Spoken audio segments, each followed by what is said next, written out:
Pascal Gott à Madame la Secrétaire d'État auprès de la Ministre du Travail, de l'Emploi et de la Santé chargée de la Santé sur la permanence des soins dans le Médoc. Madame Gott, vous avez la parole. Merci Monsieur le Président, Madame la Ministre. La polyclinique de l'Espar est vraiment le pivot sanitaire d'une quarantaine de communes dans la presqu'île du Médoc, dans sa partie la plus rurale. La polyclinique est dirigée par le pavillon de la mutualité et accueille deux services publics, les urgences et la maternité. Et cette maternité est aujourd'hui en difficulté en raison du départ préprogrammé des deux seuls obstétriciens, mais aussi en raison de l'obtention difficile de subventions adéquates pour cette maternité. Alors que le bassin de vie augmente avec un potentiel de 650 accouchements annuels, la menace de contraindre des femmes à aller accoucher sur l'agglomération bordelaise, distance de plus d'une centaine de kilomètres, est vraiment inacceptable. C'est la raison pour laquelle, Madame la Ministre, je vous demande que le gouvernement puisse intervenir vigoureusement sur trois axes. Le premier, ce serait d'obtenir de l'ARS, l'Agence régionale de santé, le versement des subventions pour 2011 à la maternité. Le deuxième, ce serait que l'on puisse passer une convention entre le CHU de Bordeaux et la polyclinique de l'Espar afin de permettre de mettre à disposition un obstétricien, peut-être sous forme de permanence, parce que le recrutement de spécialistes en milieu rural prendra du temps. Et puis, le troisième axe que je vous demanderai, c'est de pouvoir établir une bonne fois pour toutes un plan pluriannuel de financement de ces deux services publics, urgence et maternité, afin que l'on arrête ce stop and go annuel particulièrement stérile et particulièrement dangereux. Et puis, Madame la Ministre, j'aurais une dernière requête à vous formuler. Face à cette désertification médicale en milieu rural, je vous demande de bien vouloir confirmer l'engagement financier initial de l'État au projet de la maison de santé pluridisciplinaire de la commune d'Ourtin. Ce projet, dans la partie financière qui incombe à la commune, est parfaitement bordé, parfaitement prévu. Voilà, Madame la Ministre, sur ces deux points sur lesquels je voulais insister, je vous remercie d'ores et déjà de votre soutien et de votre intervention. La parole est à Madame la Secrétaire d'État auprès de la Ministre des Solidarités et de la Cohésion sociale chargée de la famille. Oui, merci Madame la députée. C'est vrai que l'ensemble des habitants de la presqu'île du Médoc doivent retenir toute notre attention.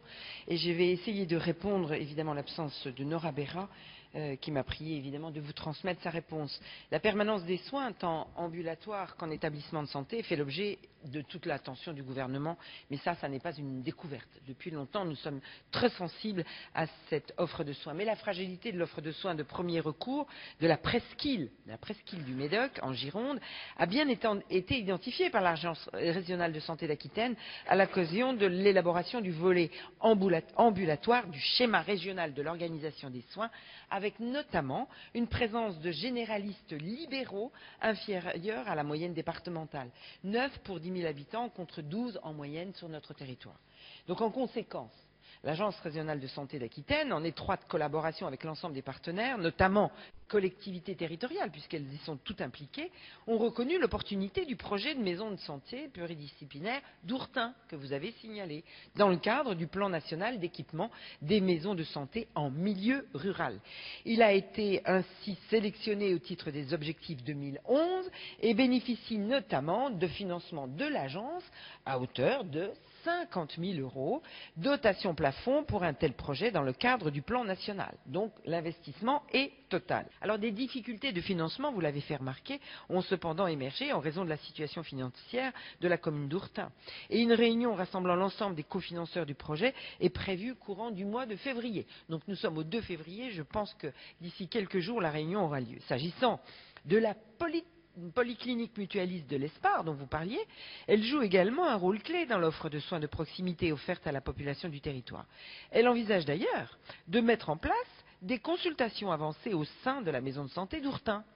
Mais cet établissement n'en demeure pas moins confronté depuis plusieurs années à de réelles difficultés que je suis obligée de vous exposer et de vous rappeler, mais que vous connaissez parfaitement, Madame la députée. Ce sont des difficultés de recrutement des professionnels de santé et de fidélisation des médecins, notamment en obstétrique. Et ce cas qui est à Hourtin et dans d'autres communes et d'autres secteurs ruraux de notre pays.